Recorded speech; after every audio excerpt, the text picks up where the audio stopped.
നോക്കാം.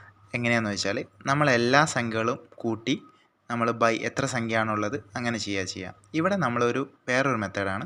നമ്മൾ അസ്യൂം ചെയ്യും ആവറേജ്. ഇവിടെ ഇതിൻ്റെ ഇടയിൽ ഒരു ആവറേജ് 540 ആണ്. ജസ്റ്റ് ഒരു നമ്പർ എടുത്തു.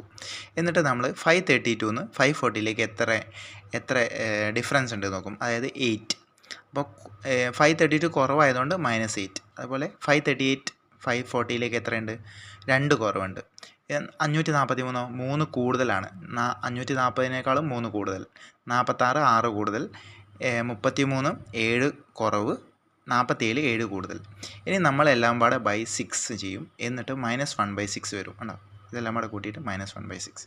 540 -1/6 നമ്മളിത് 540 × 6/6 -1 3239/6 539.8. ഇതാണ് കുറച്ചുകൂടി സിമ്പിൾ. അല്ലെങ്കിൽ നമ്മളെല്ലാം പാടെ കൂട്ടി ചെയ്യണം.